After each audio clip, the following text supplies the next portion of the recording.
Saludos y bienvenidos a todos los que están aquí reunidos y a ustedes que se conectan con nosotros a través de nuestro canal en YouTube, IBCK Live. Sean todos bienvenidos y reciban un caluroso saludo desde aquí, desde la Iglesia Bautista Central de Kissimmee para el mundo a través de nuestro canal en YouTube. Y damos gracias a Dios que a través de este medio, ustedes y yo podemos conectarnos para estudiar la palabra del Señor, recibir el nutriente que necesitamos para los días posteriores. Y es mi oración que a lo largo de este tiempo que ustedes y yo vamos a disfrutar juntos, que ustedes y yo podamos recibir el alimento espiritual que necesitamos para enfrentar los retos que traen la nueva semana que con el favor del Señor vamos a poder vivir.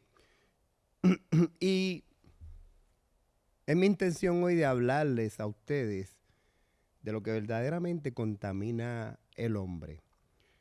Fíjese usted, hay muchas leyes en el universo que gobiernan el hábitat, el ecosistema. Es la razón por la cual los seres vivientes podemos vivir en este planeta. Leyes que estableció el Señor, como las leyes de la termodinámica o la ley de la gravedad. O las 3 leyes de física de Newton. Son leyes que gobiernan la humanidad. Y también hay leyes simples del universo que son reales, no importa en qué parte de la historia usted esté viviendo. Escuche qué interesantes son estas leyes. El axioma de Eichner: no importa que también usted realice su trabajo, algún superior va a buscar modificar los resultados suyos porque no va a estar conforme con usted. Y eso yo creo que es una realidad. Y yo creo que eso se hace con intención. De esa forma se saca lo mejor del trabajador, me imagino yo. Otra ley es la observación de Baruch. Si todo lo que tienes es un martillo, todo va a parecer un clavo. Vas a querer arreglarlo todo con un martillo. Puede ser cierto. O la regla del compañero de la cama. El hombre que ronca es el primero que se duerme y los demás sufren. Pero hay una ley bien interesante que se llama la ley de la conservación de la suciedad. Y dice así: dice que para que algo se vuelva limpio, otra cosa debe ensuciarse. Y ese es el dilema de nosotros, los seres humanos. Estamos espiritualmente sucios debido a nuestro pecado. Suena grotesco lo que acabo de decir. Pero en el corazón del hombre es donde se gestan las maldades más viles que la humanidad ha experimentado. Somos propensos a tener pensamientos pecaminosos. Somos fácilmente atraídos a cualquier cosa que traiga placer a nuestros sentidos. Y somos propensos a querer satisfacer nuestra ira. Y esto es un tema de suma importancia para usted y para mí en el día de hoy. Vamos a explorar lo que dice el Señor acerca de qué es lo que verdaderamente contamina la humanidad. Y para ello vamos a utilizar Mateo capítulo 15, versos del 1 en adelante. Entonces se acercaron a Jesús ciertos escribas y fariseos de Jerusalén, diciendo: ¿por qué tus discípulos quebrantan la tradición de los ancianos? ¿Por qué no se lavan las manos cuando comen pan? Respondiendo él, Jesús, les dijo: ¿y por qué también vosotros quebrantáis el mandamiento de Dios por vuestra tradición? Porque Dios mandó diciendo: honra a tu padre y a tu madre, y el que maldiga al padre o a la madre muera irremisiblemente. Pero vosotros decís, cualquiera que diga a su padre o a su madre, es mi ofrenda a Dios todo aquello con que pudiera ayudarte. O sea, no voy a ayudar a mi papá y no voy a ayudar a mi mamá. Ya no ha de honrar a su padre y a su madre, y así habéis invalidado el mandamiento de Dios por vuestra tradición. Hipócritas, bien profetizó de vosotros Isaías cuando dijo, este pueblo de labios me honra, mas su corazón está lejos de mí. Pues en vano me honran, enseñando como doctrinas mandamientos de hombres. Y llamando así a la multitud les dijo, oíd y entender. No lo que entra en la boca contamina al hombre, mas lo que sale de la boca, eso contamina al hombre. Entonces, acercándose a sus discípulos, les dijeron, ¿sabéis que los fariseos se ofendieron cuando oyeron esa palabra? Pero respondiendo él dijo, toda planta que no plantó mi Padre Celestial será desraigada. Dejadlo, son ciegos guías de ciegos, y si el ciego guiare al ciego, ambos caerán al hoyo. Respondiendo Pedro le dijo, explícanos esta parábola. Y Jesús dijo, ¿también vosotros sois aún sin entendimiento? ¿No entendéis que todo lo que entra en la boca va al vientre y es echado en la letrina? Pero lo que sale de la boca, del corazón sale, y esto contamina al hombre, porque del corazón salen los malos pensamientos, los homicidios, los adulterios, las fornicaciones, los hurtos, los falsos testimonios, las blasfemias. Esas cosas son las que contaminan al hombre, pero el comer con las manos sin lavar no contamina al hombre. Hemos leído la infalible palabra de Dios, la hemos expuesto sin adornos y contiene toda la sabiduría de Dios Todopoderoso. Tomémosla así. Y en el capítulo anterior, en el 14, Jesús está manifestando su deidad. Y lo está haciendo enseñando milagros. Por ejemplo, en Mateo capítulo 14, verso del 18 al 21, sale Jesús alimentando a multitudes. En Mateo 25 a 14, del 25 al 26, Jesús caminando sobre el agua. En Mateo 14, del 35 al 36, Jesús sanando a los enfermos en Genezaret. Esta fama de Jesús se riega por toda la comarca y eso atrae multitudes, pero a la misma vez atrae problemas, porque debido a esos milagros, la fama de Jesús crecía al punto que los fariseos y los escribas comenzaron a sentir celo. La verdad os hará libre, dice la Escritura. La maquinaria religiosa del momento eran los fariseos y los escribas, y era una maquinaria de dinero. Estos religiosos vivían bien a expensas de las ofrendas de los pobres. ¿Les parece eso familiar? Hoy día no podemos ver la televisión cristiana casi sin ser atacados por ministerios pidiendo dinero indiscriminadamente, utilizando la Biblia para hacer ganancia deshonesta. Y eso era lo que estaba pasando en la época. Y cada vez que Jesús manifestaba su poder, había una delegación de los escribas y de los fariseos, tanteando quién era Jesús.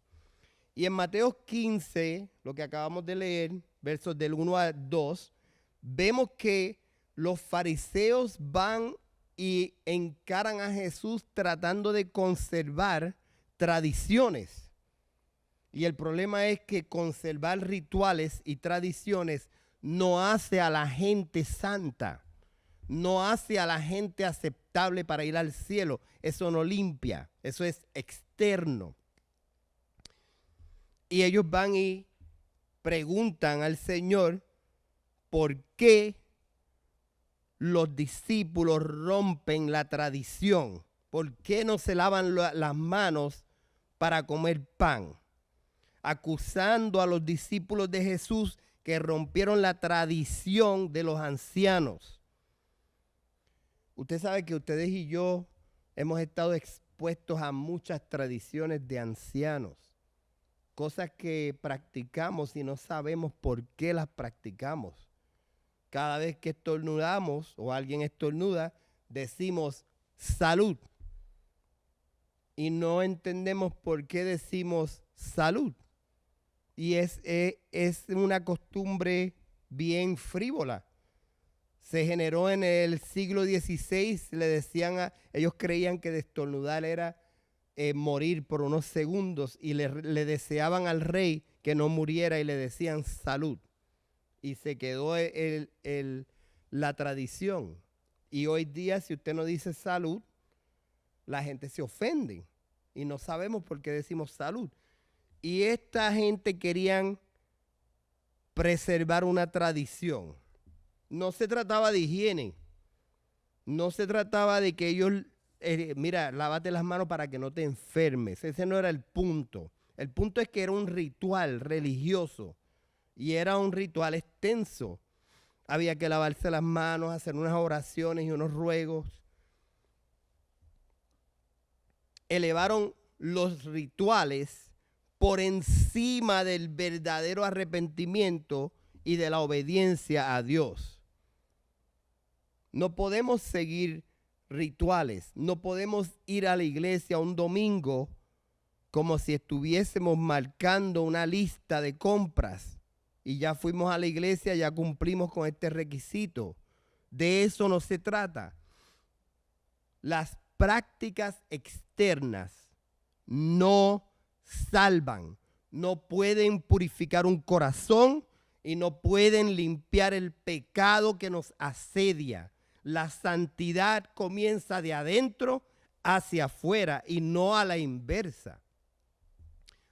La gente quiere aparentar una santidad para que el público me vea. Pero mi santidad tiene que ser exhibida delante de la audiencia de uno. El que me puede ver cuando nadie me está viendo. Dios. La santidad comienza de adentro hacia afuera. Juan capítulo 4, versos del 23 al 24.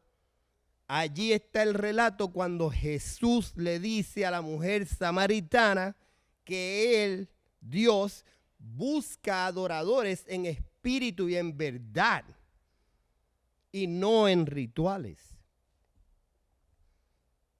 Debemos examinar nuestras propias vidas.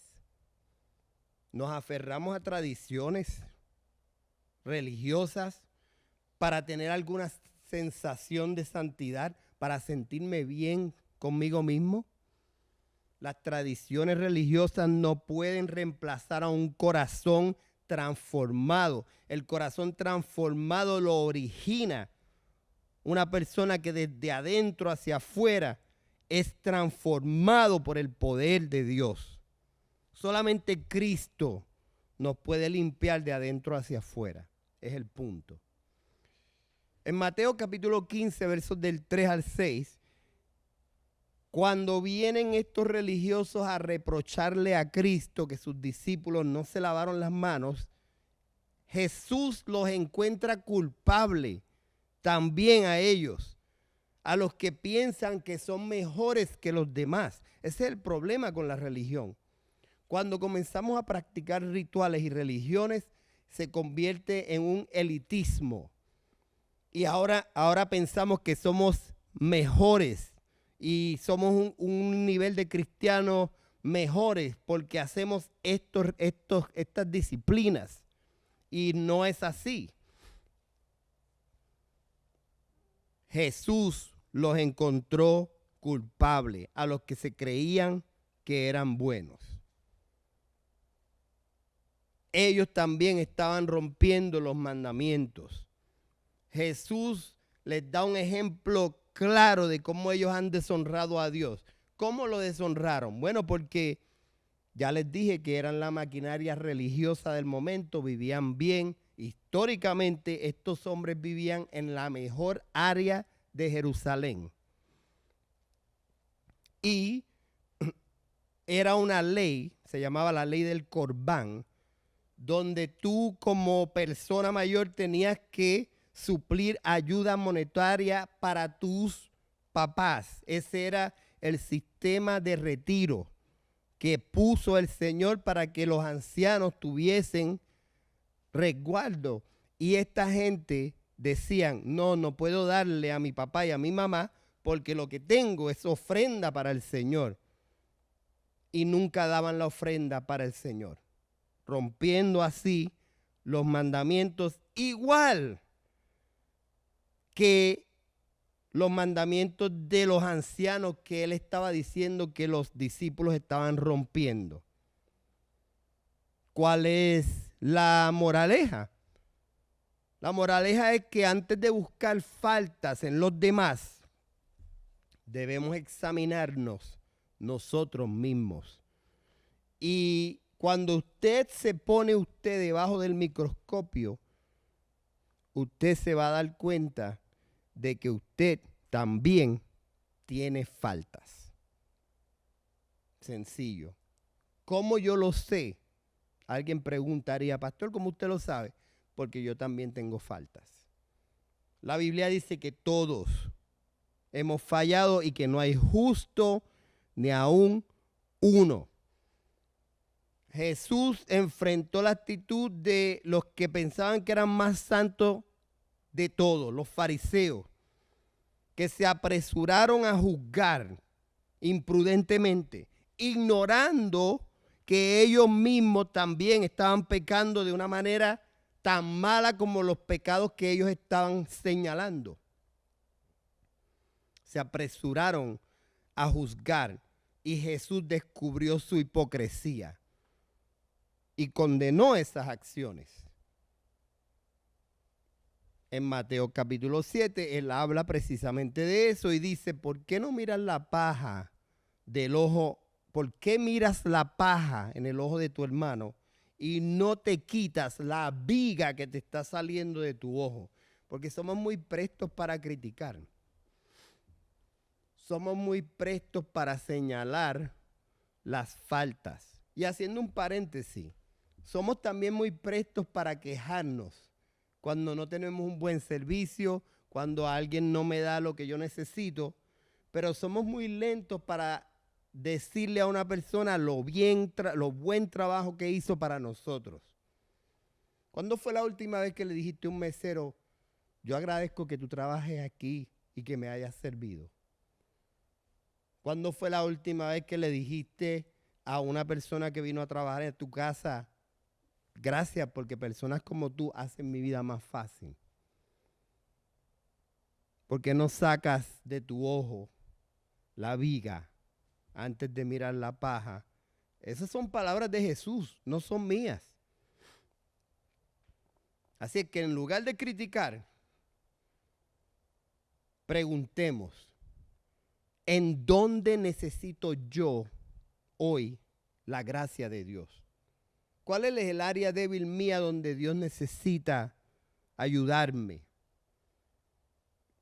Cuando comenzamos en nuestro propio corazón, nos vamos a volver más compasivos, nos vamos a volver más honorables, vamos a aprender a tratar a nuestro prójimo como nos gustaría que nos trataran a nosotros mismos. Mateo capítulo 15, versos del 7 al 8, habla de algo muy importante. Y es esto, que la santidad religiosa, la apariencia de santidad religiosa y el legalismo ni honran a Dios, ni lo alaban, y además ciegan a la persona de su propio pecado. Y si tú no puedes ver tu propio pecado, nunca vas a ser salvo. Una persona que piensa que no tiene pecado nunca puede ser salvo. El cielo va a estar lleno de pecadores arrepentidos. Pecadores que reconocieron que ellos están mal. La santidad religiosa y el legalismo no adoran ni agradan a Dios. Jesús los llamó hipócritas. Dijo, se acercan a mí con sus labios, con su boca, pero con su corazón me rechazan. Los llamó hipócritas, porque sus corazones estaban lejos de Dios. Estaban allí no con un corazón limpio, estaban allí con un corazón dañino. Los rituales y las tradiciones externas lo que crean es una ilusión de santidad. Y es malo para nuestra salud porque si nosotros, como ya le dije, nunca reconocemos nuestro pecado, no seremos salvos jamás. Son personas, los religiosos, tratando de guiar ciegos cuando ellos mismos están ciegos. Se hacen inconscientes de su propio pecado y de su propia maldad. La verdadera adoración a Dios no se trata de un acto externo, no se trata de apariencia de santidad, se trata de un corazón rendido a Dios. Cuando nos aferramos al legalismo y a la religiosidad, dejamos de ver nuestro propio pecado y eso es mortal para nuestro espíritu, para nuestra alma, porque comenzamos a fingir que somos santos y a puerta cerrada no lo somos. No lo somos. Dios quiere autenticidad. Dios no quiere religión. Dios quiere autenticidad. Que si declaramos que somos cristianos, condúcete como un cristiano. Lucha contra lo que tú sabes que es pecaminoso en tu vida. Y vas a obtener frutos de santidad. Dios quiere que seamos auténticos. En Mateo 15, versos del 10 al 11, Jesús entra en materia y dice las cosas que contaminan a los hombres. Y dice que no lo que uno se come es lo que contamina al hombre, apropiadamente, porque uno come y uno defeca. Aunque te caiga mal, todavía el cuerpo lo procesa. Eso es lo que contamina al hombre, lo que se come. No, eso no es lo que contamina al hombre según Jesús. Porque las acciones de los hombres, eso es lo que contamina no tan solo a otros hombres, pero sino a uno mismo. Las acciones malas, dañinas de nuestro corazón contaminan más que comer sin lavarnos las manos. Y más adelante el Señor da una descarga con respecto a lo que eso significa. Pero cuando los apóstoles vienen y les dicen a Jesús, mira, ¿sabes que ofendiste a los religiosos? La contestación de Jesús es que los maestros están espiritualmente ciegos, guiando a otros ciegos, y dice que serán removidos. Que toda planta que el Padre no sembró, que será arrancada. Y es una parábola del trigo y la cizaña, donde se deja el trigo y se saca la cizaña, pero quien hace eso es Dios. El evangelio es quien lleva a la gente hacia el verdadero camino de la salvación, no la religiosidad. Y para concluir, Jesús nos hace a todos entender que estamos espiritualmente manchados. Estamos espiritualmente manchados por el pecado y ninguna cosa externa que podamos hacer nos puede limpiar de la maldad de nuestro corazón. Los fariseos confiaban en tradiciones, confiaban en actos externos, pero Jesús expuso sus corazones. Dijo, me honran de labios, pero su corazón está lejos de mí. El pecado de ellos, él listó el pecado que sale del corazón del hombre. Dice, porque del corazón del hombre salen los malos pensamientos. Piense, cuando usted está manejando en la calle y alguien le corta, aunque usted no tome represalias, en su mente probablemente le gritó, lo maldijo, porque la Biblia es real. Usted hace eso y yo hago eso porque la Biblia es real. La Biblia dice que del corazón, el corazón es transferible con la mente, es el asiento, es el control de operaciones del hombre. Si hablamos del corazón del órgano, eso es una bomba. Pero en el contexto judío, el corazón se pronuncia lev, eso es considerado la mente, el centro de operaciones, y del corazón es que salen los malos pensamientos, los homicidios, los adulterios, las fornicaciones, los robos, los falsos testimonios, las blasfemias, etcétera, etcétera, etcétera. Del corazón. Del corazón del hombre han salido las atrocidades más malvadas y siniestras que usted y yo nos podamos imaginar. Del corazón de un hombre malvado salió Hitler a hacer sus atrocidades, salió Nerón a hacer sus atrocidades, salió Jim Jones a hacer sus atrocidades. Porque del corazón del hombre emana la verdadera suciedad que un ser humano puede expulsar de su maldad. De manera que no te conformes con el rendimiento religioso. No te conformes con los rituales, con las tradiciones. Porque nada de eso limpia. Nada de eso puede darte una vida nueva. Los rituales parecen sagrados, pero un ritual no puede transformar un corazón pecaminoso. Eso solamente lo puede hacer la sangre de Jesús. Y quiero concluir presentando el Evangelio. El Evangelio no tiene que ver con un pastor diciendo quién quiere acudir y a aceptar a Cristo y la gente corriendo y alguien orando y repite esta oración y ese día es recordado porque yo alcé la mano y me dijeron que yo acepté a Cristo y saliste de la iglesia y seguiste viviendo como una persona que no tiene a Cristo. De eso no se trata. Ser salvo significa entender lo que dice la Biblia acerca de eso.